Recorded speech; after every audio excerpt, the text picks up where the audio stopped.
क्रांतिदर्शी युग ऋषि वेद मूर्ति तपोनिष्ठ पंडित श्री राम शर्मा आचार्य एवं परम वंदनीय माता भगवती देवी शर्मा द्वारा भाष्यकृत 108 प्रमुख उपनिषदों के अंतर्गत ज्ञानखंड में छांदोग्योपनिषद के सप्तमों अध्याय के पंचम, षष्ठम, सप्तम, अष्टम व नवम खंड का स्वाध्याय करेंगे। पंचम खंड के प्रथम मंत्र में उपनिषद के ऋषि लिखते हैं, हे नारद, चित्त संकल्प से अधिक श्रेष्ठ है। जब व्यक्ति चिंतन से युक्त होता है तभी संकल्प करता है, तदंतर इच्छा करते हुए वाणी एवं नाम को प्रेरित करता है। नाम मंत्रानुरूप एवं मंत्र कर्मानुरूप होकर तदाकार हो जाते हैं। दूसरे मंत्र में उपनिषद के ऋषि लिखते हैं, हे नारद, संकल्प, मन, वाणी, मंत्र, कर्म आदि सभी चित्त में विलीन होने वाले, चित्त द्वारा प्रकट होने वाले एवं चित्त में ही स्थिर होने वाले होते हैं। यदि कोई व्यक्ति विशेष रूप से विद्वान होते हुए भी अचित्त अर्थात चिंतनशीलता से रहित हो तो प्रायः लोग यही कहते हैं कि यह कुछ भी नहीं है। यदि इसने कुछ सुना होता और इसमें विद्वता होती तो इस तरह से अचित्त नहीं होता। कोई व्यक्ति कम विद्वान होकर भी यदि चित्त युक्त होता है तो लोग उसकी बात सुनना चाहते हैं। इस प्रकार हे नारद, चित्त ही संकल्प का एकमात्र उत्पत्ति केंद्र है। तुम चित्त की ही उपासना करो। पंचम खंड के अंतिम व तीसरे मंत्र में उपनिषद के ऋषि लिखते हैं, हे नारद, इस तरह से जो व्यक्ति चित्त की ब्रह्म रूप में उपासना करता है वह चित्त अर्थात बुद्धि युक्त गुणों से उपचित हुए ध्रुव लोकों को स्वयं ध्रुव होकर, प्रतिष्ठित लोकों को स्वयं प्रतिष्ठित होकर और कष्ट न पाने वाले लोगों को स्वयं पीड़ा कष्ट न प्राप्त करते हुए सहजता से प्राप्त कर लेता है। जहाँ तक चित्त का विषय अर्थात गति है वहाँ तक उसकी इच्छानुरूप गति हो जाती है। नारद जी ने पूछा, हे भगवान, क्या चित्त से भी कुछ श्रेष्ठ है? सनत कुमार जी ने कहा, हाँ है, चित्त से भी श्रेष्ठ है। तब नारद जी ने कहा, हे भगवान, मुझे वही बताने का अनुग्रह करें। अब हम सभी षष्ठः खंड का स्वाध्याय करेंगे। षष्ठः खंड के प्रथम मंत्र में उपनिषद के ऋषि लिखते हैं, जिसमें सनत कुमार जी कहते हैं, हे नारद, चित्त से उत्कृष्टतम स्थिति ध्यान की है। ऐसा प्रतीत होता है कि मानो पृथ्वी ध्यान करती है, अंतरिक्ष एवं द्युलोक भी मानो ध्यान में रहते हैं, जल और पर्वत भी मानो ध्यान में तल्लीन है, देवता और मानव भी मानो ध्यान करते हैं। इसलिए जो भी यहाँ पुरुषों में महानता को प्राप्त किए हुए हैं वे भी शायद ध्यान के द्वारा अर्जित किए हुए लाभ का अंश प्राप्त करते हैं। किंतु जो संकीर्ण विचार के होते हैं वे कलह करने वाले, चुगलखोर और दूसरों के समक्ष ही उनकी निंदा करने वाले होते हैं। साथ ही जो सामर्थ्य से युक्त हैं वे लोग भी ध्यान के ही लाभ का अंश अर्जित करने वाले हैं। अतः हे नारद, तुम ध्यान की ही उपासना करो। षष्ठः खंड के अंतिम व दूसरे मंत्र में उपनिषद के ऋषि लिखते हैं, हे नारद, जो व्यक्ति ध्यान को यह ब्रह्म ही है इस प्रकार से समझकर उसकी उपासना करता है उसकी स्वेच्छानुसार गति ध्यान की गति के समान ही हो जाती है। ऐसा सुनकर नारद जी ने पूछा, हे भगवान, क्या ध्यान से भी श्रेष्ठ कुछ है? तब सनत कुमार जी ने कहा, हाँ, ध्यान से भी श्रेष्ठ है। नारद जी ने कहा, हे भगवान, कृपया उसी श्रेष्ठ तत्व का उपदेश करने की कृपा करें। अब हम सभी सप्तम खंड का स्वाध्याय करेंगे।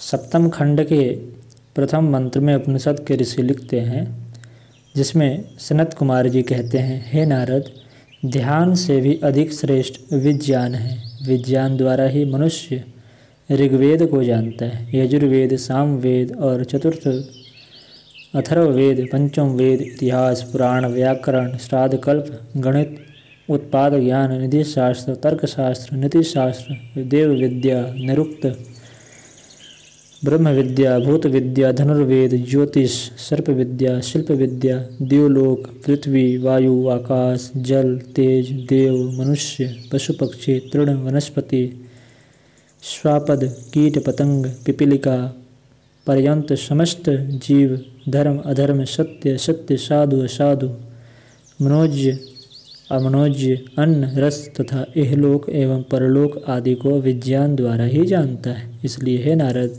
तुम विज्ञान की ही उपासना करो। सप्तमः खंड के अंतिम व दूसरे मंत्र में उपनिषद के ऋषि लिखते हैं, जिसमें सनत कुमार जी कहते हैं, हे नारद, जो व्यक्ति विज्ञान को ब्रह्म के रूप में उपासना करता है, वह व्यक्ति श्रेष्ठ विज्ञान और ज्ञान वाले लोगों को प्राप्त कर लेता है। जहाँ तक विज्ञान का संबंध है, वहाँ तक उसकी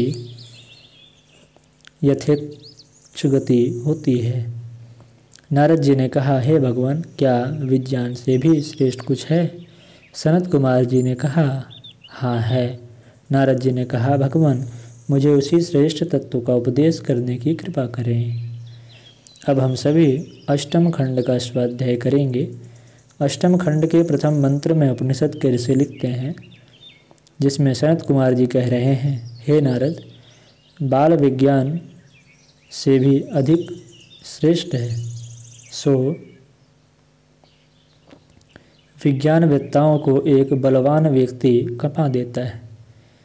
जिस समय यह मनुष्य बल संपन्न होता है, तभी उठने वाला भी होता है, और जब उठता है तो वह सेवा शुश्रूषा करने वाला होता है। तब जब सेवा शुश्रूषा वाला होता है तो समीप वाला जाने वाला होता है। समीप पहुँचने से दर्शन, श्रवण, मनन, जानने, अनुष्ठान एवं अनुभव करने वाला होता है। बल से ही पृथ्वी स्थित है, बल से ही अंतरिक्ष, बल से ही देवलोक, बल से ही पर्वत, देवता और मनुष्य, बल से ही पशु पक्षी, तृण, वनस्पति, श्वापद और कीट पतंग एवं पिपीलिका पर्यंत समस्त प्राणी समुदाय स्थित है, तथा बल से ही लोक स्थित है। इसलिए हे नारद, तुम बल की उपासना करो। अष्टम खंड के अंतिम व दूसरे मंत्र में उपनिषद के ऋषि लिखते हैं, सनत कुमार जी कह रहे हैं, हे नारद, जो व्यक्ति बल को ब्रह्म के रूप में जानकर उसकी उपासना करता है, तो जहाँ तक बल की गति है, वहाँ तक उस व्यक्ति की स्वेच्छा गति हो जाती है। तब नारद जी ने पूछा, क्या बल से अधिक भी कुछ है? सनत कुमार जी ने कहा, बल से भी श्रेष्ठ है। नारद जी ने कहा, हे भगवान, कृपा करके मेरे प्रति उसी श्रेष्ठ तत्व का वर्णन करें। अब हम सभी नवम खंड का स्वाध्याय करेंगे।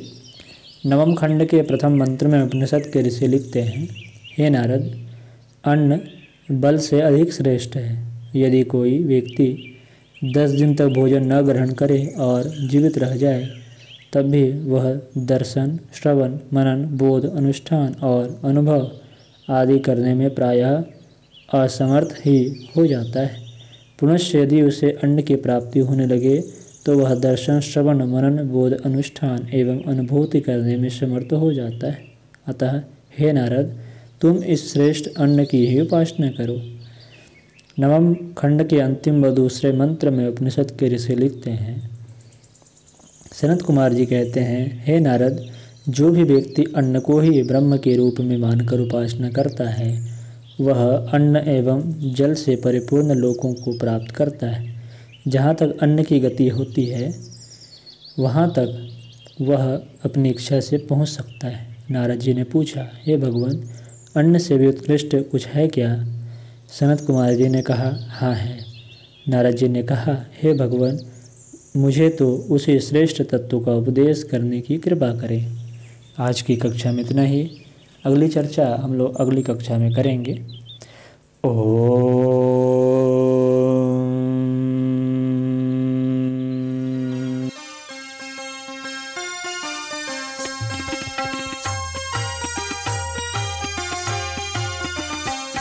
चलो गुरुदेव के सपने सजाने की शपथ ले लें। चलो गुरुदेव के सपने सजाने